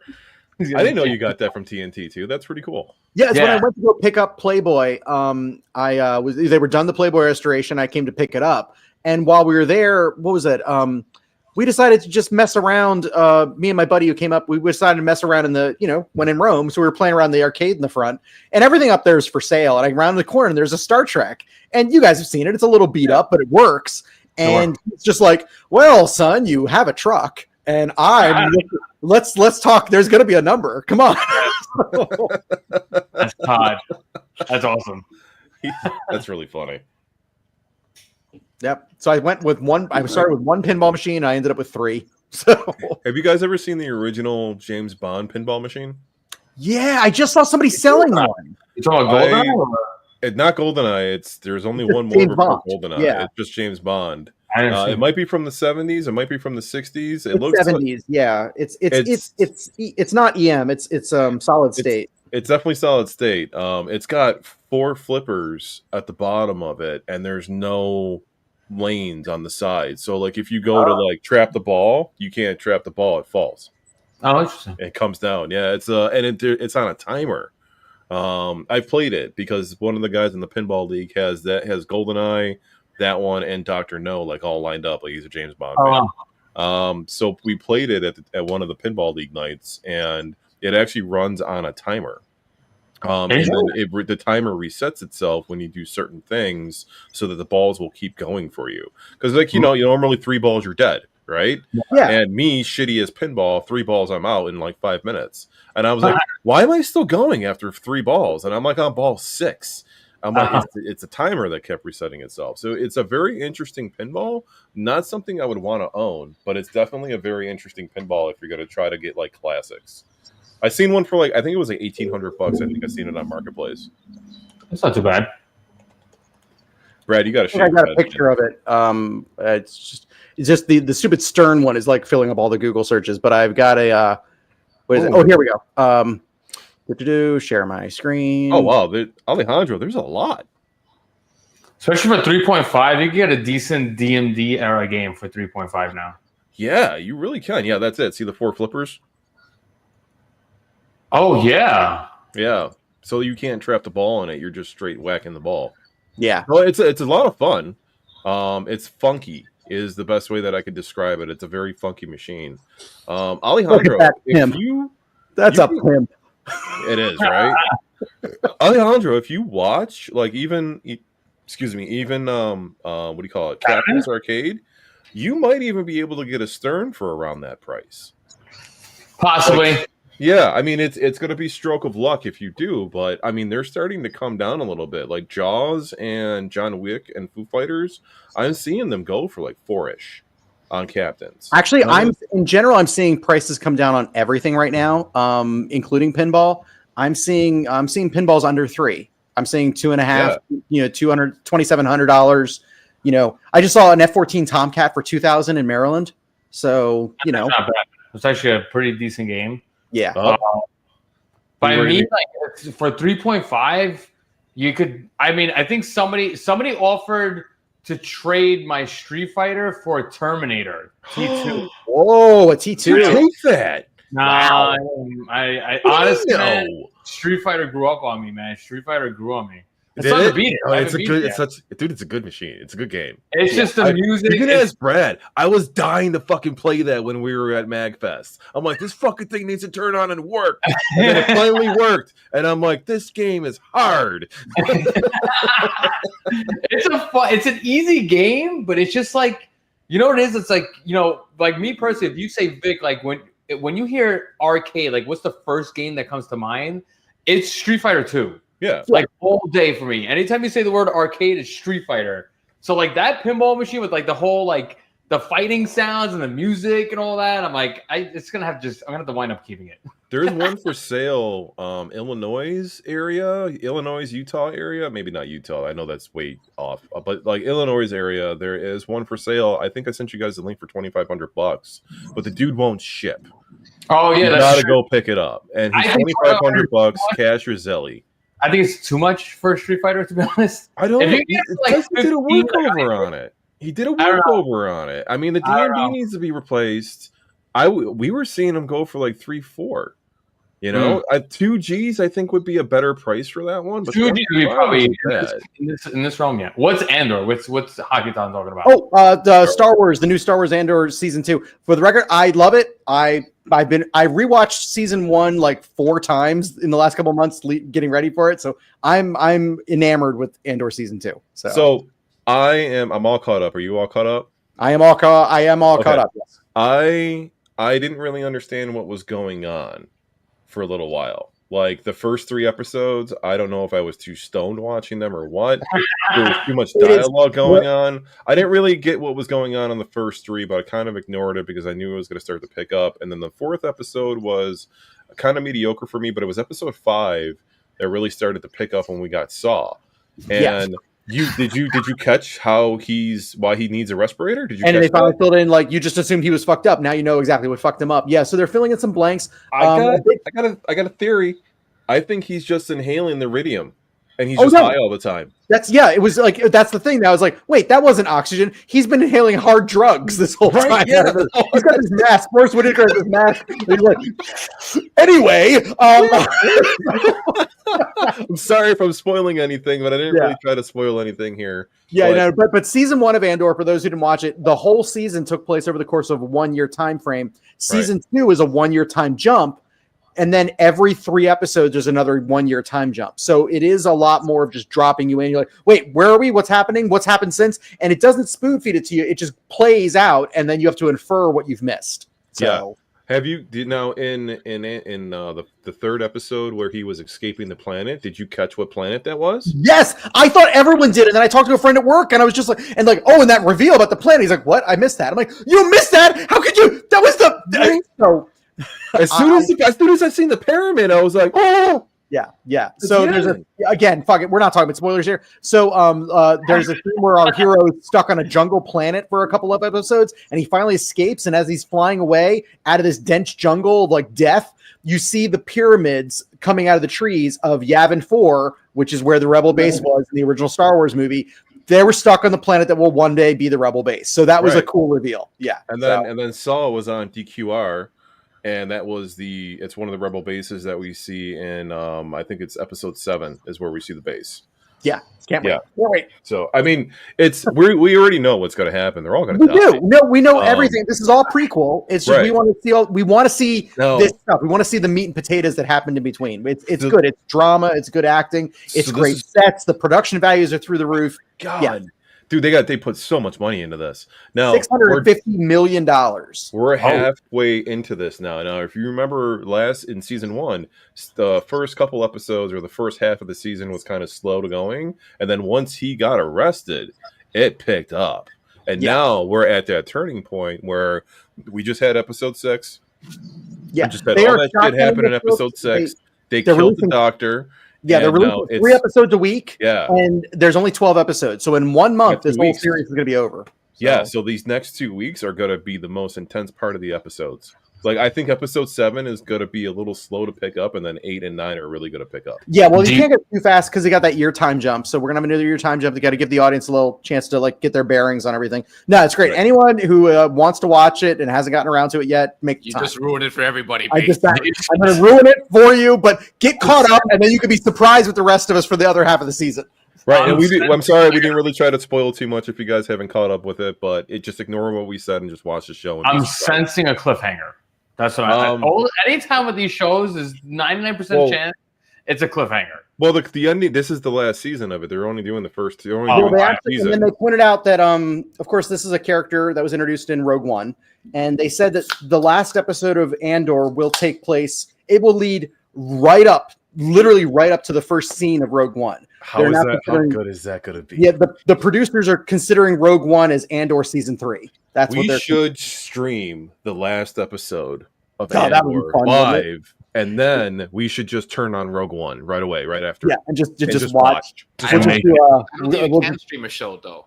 You might as well do a live reaction. You might as well have it small in a square. What we could do a blind thing, like the commentary on YouTube, where it's like, hey, play your own movie and just play our audio track while you're watching it. Right.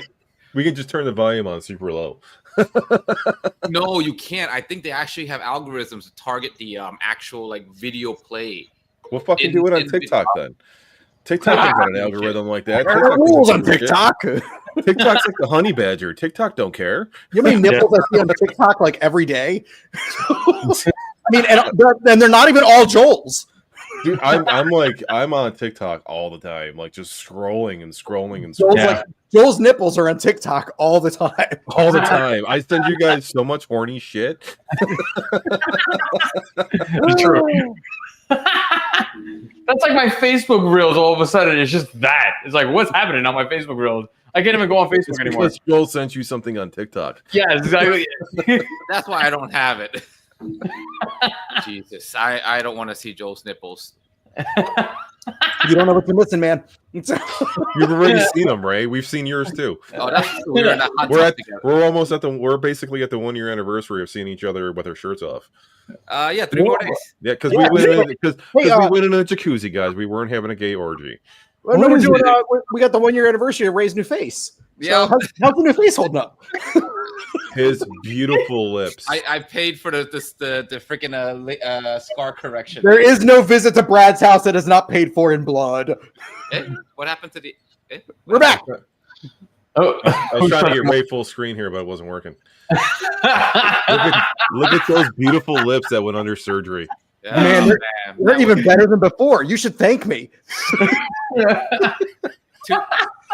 2 months into the scar correction, I went to a really Jewish plastic surgeon. He did a good job. Really Jewish. He had to emphasize that, didn't he?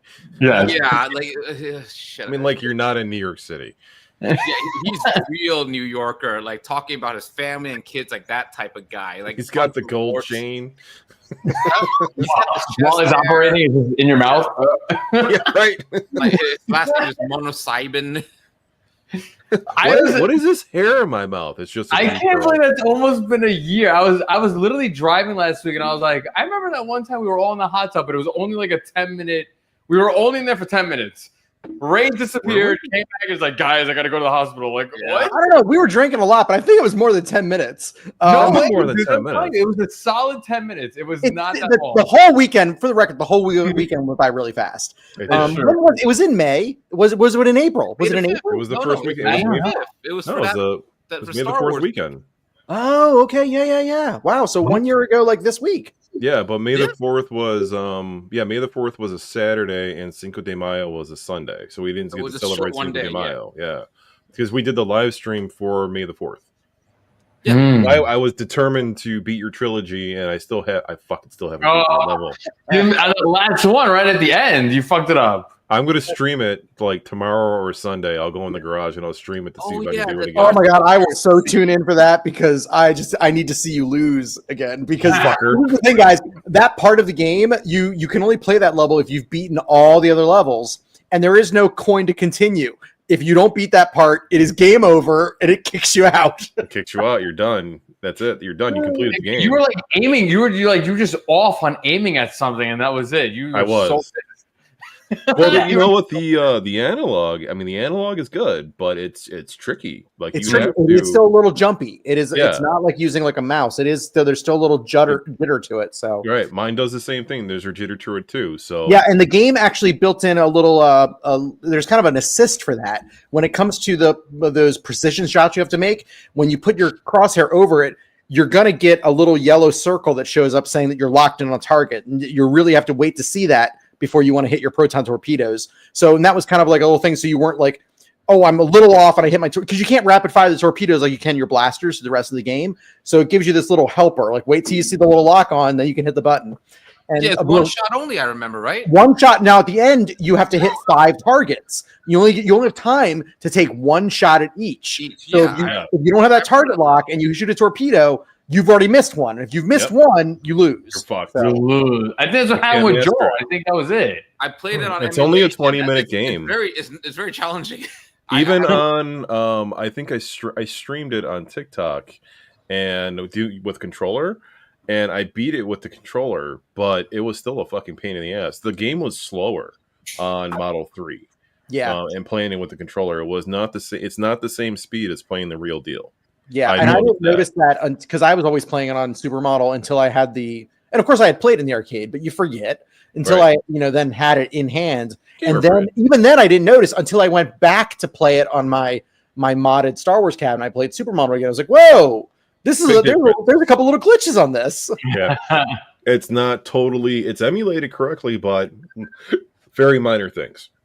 Yeah, very minor. So very minor. It definitely plays slower on Model 3. Yeah, and like you said, it's only a 20-minute game, especially when you're on free play. Yeah. But because you're spoiled by the free play, when you get to the end there and you miss it, you're really upset because you have to play. If you want to try again, you have to play another 20 minutes to get back to that spot. Yep. Yeah. I beat Battle Pod the whole way through, and that's not as satisfying as Trilogy. Because it's just that bonus level at the end with Vader, and then that's it. Yeah, that's it. You get some credits, and there's nothing else after it. There's no. It just kind of ends, and it's like Battle Pod though is like the newer game, no? Like that was like 2014 or something. Effect. Right. Yeah, the one. Yeah, well, they made the flat screen version too. The one we've been telling Brad he's got plenty of room for. Is it? It is. It's on Technoparrot. Yeah. That's the one that we have. Isn't that the one with the dome fix or whatever? Yeah. Yeah, you put a dome fix in because the ROM that everyone had was the original ROM. It wasn't the flat screen version ROM. So you put the dome fix in. So there's no flat ROM, I believe. There isn't and there also isn't.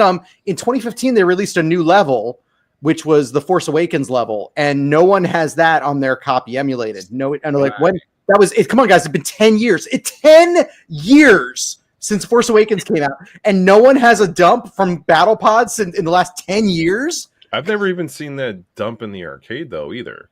If you go play any of the Battle Pods, if you can find one now or all the flat screens, they're all going to have the latest software, which will have the Takodana level. So, now, isn't it crazy how like a game that's made in 2014, apparently it's an anticlimactic ending versus like Trilogy, for example. Yeah. Well, and also we're talking about like, the new game. Oh, you mean the one that came out more than a decade ago? Yeah, that was the new one.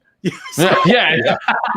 We are retro, guys. We play old games. I think it's just crazy. Like, for example, like just right now, the perfect example right now, you're saying that Trilogy was like, not to mention Trilogy was like Joel played it for like 30 minutes.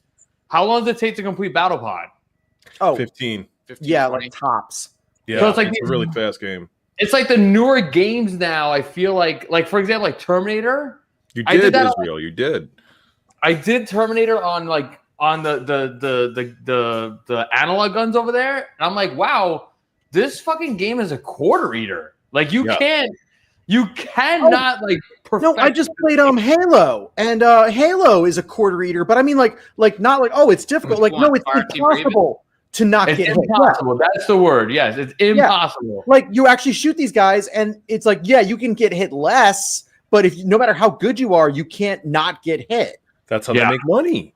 It's a setting, guys. Dude. It's a setting in the service menu that says how much minimum play time do you want to give the customer, like 3 minutes or like 6 minutes. It's settable, and it's like there's some, and certain arcade PCBs also have difficulty settings inside the service menu too. Like Double Dragon has a hard mode. Yeah, Double Dragon has a hard mode. Cruis'n USA has a hard easy mode. What else has a hard and easy mode? I think Trilogy has a hard and easy mode too. You can set the difficulty on it. Sega Model 3 games definitely have a difficulty setting inside them. But imagine playing like Cruis'n USA and you set it to easy and you're always coming in first. You're not going to make money off the arcade. I remember playing Cruis'n in the arcades. You could be first the entire time, but the last 5 seconds. Oh, they get you. Rubber bands. It's a rubber band effect. It's like, nope. It's like if you hit that one oncoming car, like that's it. They do that on Cruis'n Blast on Nintendo Switch. It's like, you motherfuckers. Yeah, it's a rubber band effect. That's rubber banding. But yeah, it's just I was like, wow, like you could literally headshot all the people on Terminator Salvation. And I'm like, wow, you still will die. Yeah, you'll still die. Yeah. Wow. It's crap. Now today I went real quick to round 1 and I finally played the new NBA Superstars. Any good? I don't know what they did with the buttons, but for you to I guess swipe the ball, you know how like an NBA jam you could jump to block. Yeah. For you to swipe, it's double tap the turbo button. That's weird. And I'm like, who the fuck made that? Yeah, I'm telling you, I had turbo to push someone. Or what? That's dumb as fuck. It's so stupid. And the other button I kept pressing, which was what I'm accustomed to for the swipe, is the guy jumps in the air to block. I'm like, what is happening? But it was kind of weird. It was 1 credit gave me half of a game, so 2 quarters. I was like, interesting. Oh, that reminds me. Wait, I was just looking up. We're talking about let me share a screen here. Share screen. Here we go. This was fun. We're talking about difficulty settings on these old games. Wait, am I showing? Here we go. This is Xenophobe. When I first got my first Xenophobe, I was getting my ass kicked. Insert coin to continue. To hell with that. Let's bring up the manual. Let's find the dip switch settings to set this fucker to easy. Click. Look how simple this is, guys. So easy. Oh, yeah. Yeah. Be careful. Don't hit any but that one. That was easy. The other one. Now, I learned from Brad that basically Xenophobe has no end. It's just it goes right. It's just forever. Well, that's like saying Pac-Man had no end. It was right. It was a points-based game. But Xenophobe, this was so cool, guys. I got a Facebook back and forth with the guy who invented Xenophobe and later Rampage. I remember that. Yeah, and it was funny because he kind of confirmed that when Xenophobe it had to ship, it wasn't done. And so in Xenophobe, you're running around shooting monsters and clearing the bases and getting points. But when you're picking up little things, they're like disc and bombs, and they all give you more points. And he's like, well, they were all supposed to do something. Like the disc was going to unlock another room, and the key was going to set the bases self-destruct. And we ran out of time. In fact, we so ran out of time that it's a high score based game, and there's no leaderboard, and it doesn't save any scores after you turn it off. And that's how it is out of the box. And I was like, hey, that's right. It's a high score system with no scoreboard on it.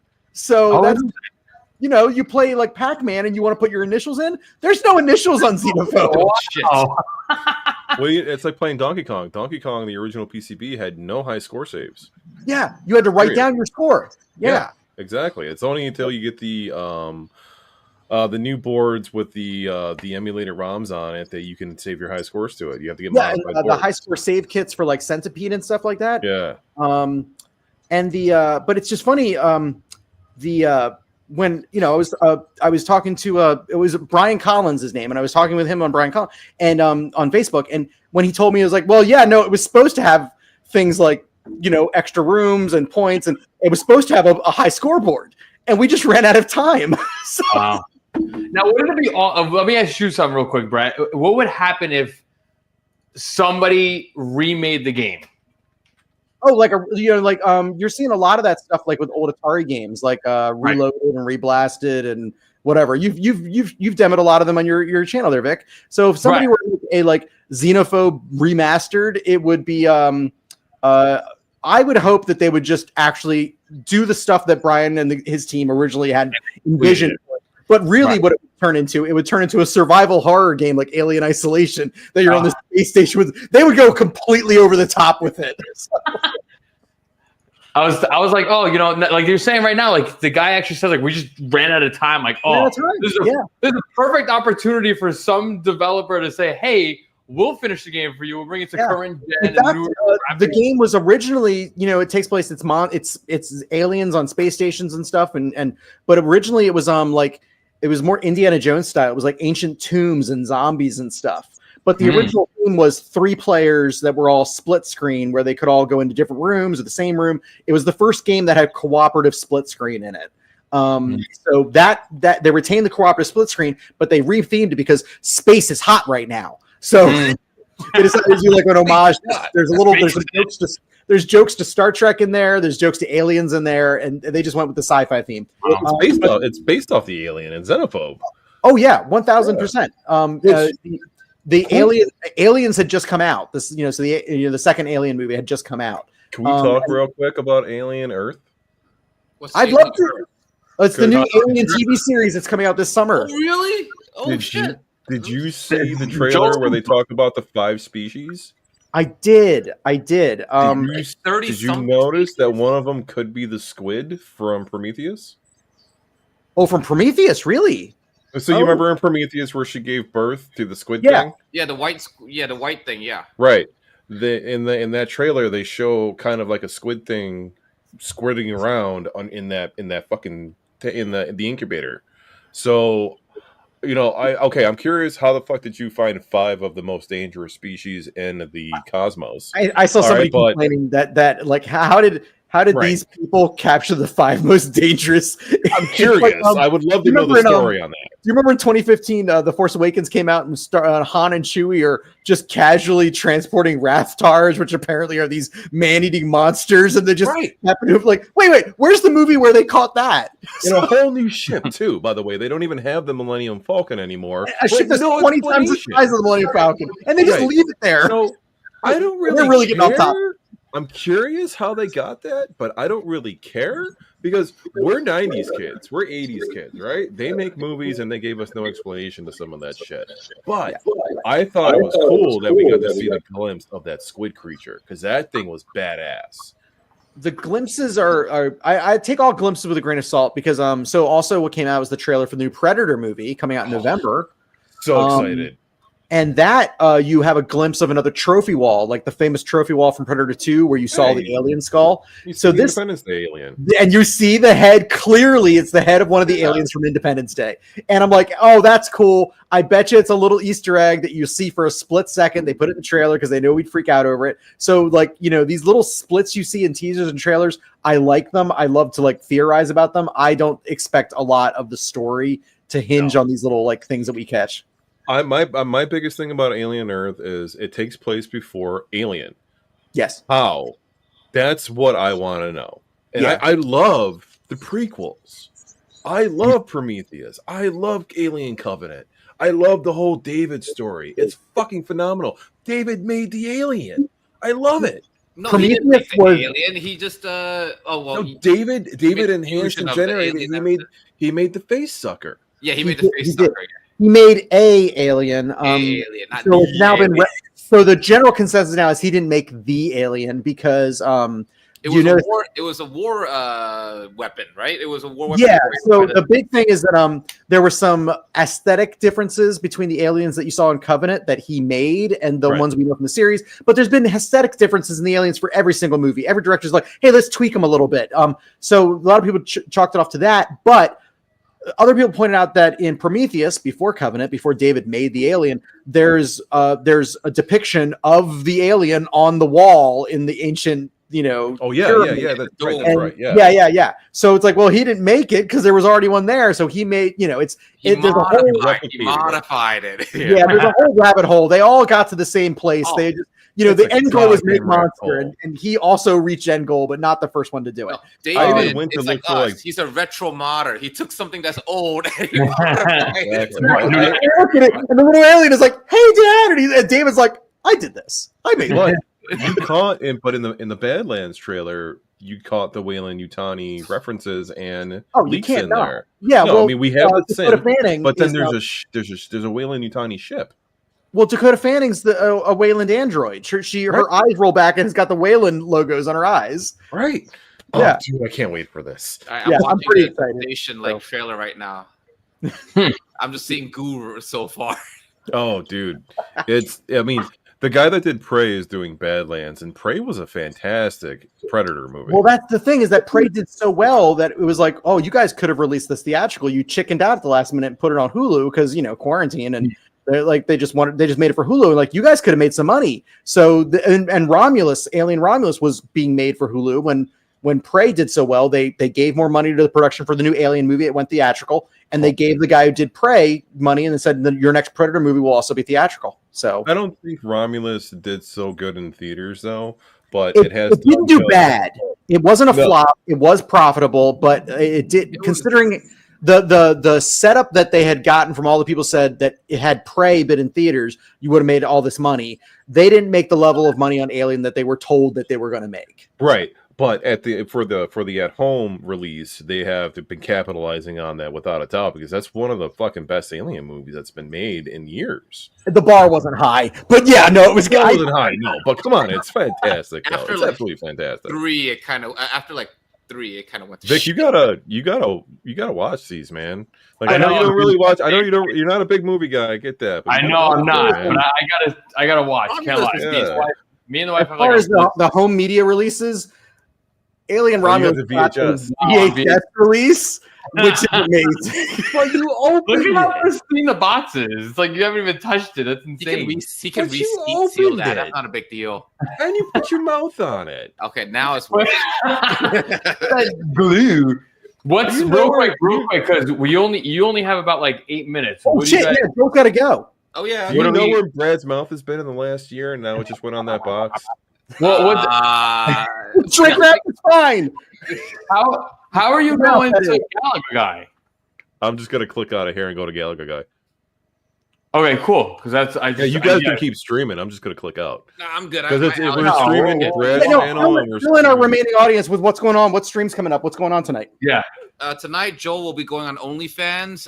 He will be doing the Mr. Clean fetish. I'm going on Galaga Guy's stream. It wasn't originally planned for me to go on it. I contacted him about a week and a half ago, him and GI Joel, and I was like, hey, because we tossed around the idea about the GIJOEL Riser and talking about it and stuff like that. So I was like, hey, I presented the idea to Galaga Guy. What do you think about giving away a GIJOEL Outrun Riser? Since it's like his new thing that just came out and it's not really getting a lot of airplay and around the community. So I'm like, I want to support fucking third parties. I want to do all that stuff, right? And I like Joel. Joel's fucking awesome. And I like Galaga Guy. All the AA guys, I got a huge respect for all the AA guys. Those dudes are really great. So I'm like, Double G, how do you feel about giving away a GIJOEL Riser on your show? And he's like, hell yeah. I'm like, okay, let me talk to Joel. Let me see if he's down. Are you going to is GIJOEL going to join you? He's not. No, GIJOEL, it's his Friday nights are with his kids. It's his game night with his kids. And so he's not going to go. So I contacted Joel and I messaged him. And I'm like, hey man, would you be down for giving away one of your risers? I'll take care of the cost, and we give it away on Galaga Guy's show. And he's like, yeah. I'm like, okay, cool. I'm like, just let me know how much. I told him, and he told me how much. I paid him for it, and including shipping. So shipping's all covered for anybody. And if it goes over the cost of shipping for somebody, I'll take care of the rest of it. And then Double G asked me the other day if I wanted to come on his show because of the giveaway. And I was like, yeah, of course. Like, I'll come on the show. It was actually yesterday, I think it was when we were contemplating today's show, and then he messaged me at the same time and asked me if I wanted to come on. And I was like, yeah, I'll come on the show no matter what. Well, I want to give you a shout out, Joel, because that's solid for what you do. Because you do it a lot. You do a lot of giveaways. I like doing giveaways. I do. It's my way of giving back to the community and saying thank you. I mean, the community really paid for it, honestly, because it's the money that I've got in profit from the arcades that people have purchased from me that I'm using to purchase this to give to somebody in the community. So I have done a lot of giveaways. I like doing it. It's just, I like giving it. I really like it when like somebody in the community who's not really in the streams or they're not really known, they win. It's a good feeling for them. Yeah. And it's not only supporting somebody in the community to get something for free that they probably would never have an opportunity to get for free. It's supporting somebody else's company, which I'm a very big fan of doing, as you guys know. And then it's also supporting somebody else's channel who likes to stream and is a pretty cool fucking guy. And both of these dudes are really cool fucking guys. Yeah. So let's give back to the community. Nobody else fucking does that. What do they give away? What do they give away? Stream codes? Nobody else does shit like that. No offense, guys. What, ball shavers or whatever Corner Kid was giving? Right. The only other person that really gives away cool shit is Sean and Rascal. They give away some cool shit. And they do it weekly. Like, they do it a lot. They do that a lot too, and I've given away a lot of games on their show where I've just randomly done it. Like, hey, let's fucking give away MK1. Let's give away. I don't think we did Assassin's Creed. I think we did Call of Duty. We gave away on the show. We gave away like a bunch of physical games on that show before that I just randomly in the comments like. I'm just in the mood to do a giveaway. Like, here, fucking let somebody win this. Sean's in the chat. I just realized Sean's in the chat. Yeah, there he is. Yeah, Sean's in the chat. Sean's the fucking man, dude. He is the fucking man. Like, I'm trying to get him to drive up here so that we can all go to Cleveland together. When is that again? That's in September. And that's if we go. All right. Who knows if we go? We go. We don't. No big and when fucking is deal. ABN in Las Vegas? ABN? That's the first week. Well, that probably is right around the time of MagFest. If anything, you two should think about coming to MagFest because, Brad, I really want to go back to MagFest. Yeah, no, Joel and I have to go into the lottery for a hotel room. We're both going to go into the lottery and if we get a hotel room, you guys have to come with us because we were the scouting party and now it was good. It was fun. Your feet are going to hurt. You're going to have a good time. It's a 24-hour event. We don't have to get hammered the whole time, but we can party the whole fucking time. Yeah. And we can stay up. You can go to bed whenever you want. Nobody's going to judge. So you do you. Thing is no go. Right. So I mean, I don't know. I like giving back to the community. We give back to the community. It's just a way of saying thank you. Is what it is. If I wouldn't be able to do full time this if it wasn't for the community. So the only thing, like I feel like I'm doing my part. as far as the thing with GI Joe, I don't like consider myself as like those arcade one up. Like I think of like Cornercade, arcade one up. Like are they? GI Joe does stuff for like you just said. You're giving away an Outrun Riser. Is the arcade one up? Streaming people promoting GI Joe? No, the arcade one except for AA. Well, AA in my mind, I love the group. AA is a different breed. That's kind of like where I consider like us. We're home arcade, but we're not arcade one up. Home arcade. I feel like that we started off there, but we're not there anymore. I know. Well, home arcade is also arcade one up, but arcade one up is not all of home arcade. So yeah, perfect, love it. Right. So it's like I don't know. Like I said, I don't watch Cornercade because to me he's only arcade one up. So like I won't watch him anymore. I would just hope that those people are promoting G.I. Joe? And then just like what you just said, it sounds like they're not. I can't speak for Cornercade because I haven't watched this show. I haven't watched. I don't watch this stuff. He watches we all know why I haven't watched this stuff, so we're not going to get into that. But yeah, I'll give it to him and like B-Dubs and 19K Fox. They will show some support for even Rexer. They will show some support for some of the third-party companies in the community. They've done it, and they've purchased and they've modded. But I haven't really seen anybody promoting anything for Joel's Outrun stuff yet. And I mean, it's pretty fresh. It's only been about 2 weeks. I've seen them promote his inline risers plenty of times. They've purchased his inline, or they've at least purchased his inline risers, and those are really good deals to get. But as far as the Outrun thing, I haven't seen anybody do it yet. So I'm not trying to be the first and beat anybody to it, but I thought it would be a fun idea to fucking do it. Oh, yeah. So, yeah. Why not, right? Fucking it's show support for the third party companies. Exactly. And when does that stream start? In 4 minutes. 4 minutes. 4 minutes. Oh shit. Well, I'm good. Let's cut this off. Before we bounce, I just want to give you guys a heads up. I will keep you in touch. Hopefully, I'll be showing a video of a new arcade. Hopefully soon. But next weekend, I'm going to be in Los Angeles, and I'm going to getting some footage from Universal Studios. They have the sets from Star Trek Picard only for the weekends in May. They've reconstructed all the sets, and so I'm flying out to see them before they're torn down. So, are you gonna link up with B in LA at all, or he's down? I think he's down in Long Beach. So I'm literally just going to be in town for like 1 day. Oh, okay. Me and my brother have tickets to the Star Trek event, and awesome. We're flying out just for that. So I'm going to get a bunch of footage and then red eye back home. So all right, that is awesome. Have a safe flight, and I'm going to give Brad a virtual hug. Virtual hug. Virtual head rub. All right, so everybody switch over to Galaga Guy 88's channel. I'm sorry I don't have a link to go there. I didn't figure that part out. But just go to like YouTube Galaga Guy. Yeah, just type in Galaga Guy and go to his channel. His stream is going to start in about 2 Galaga minutes. Guy for the people who can't spell Galaga. We'll probably catch you guys again in like a month. Yeah. So, yeah. All right, my allergies are killing me. So all right, I'm gonna kill the stream. All right. Adios. All right, have Later, fun, guys. Thank you, everybody.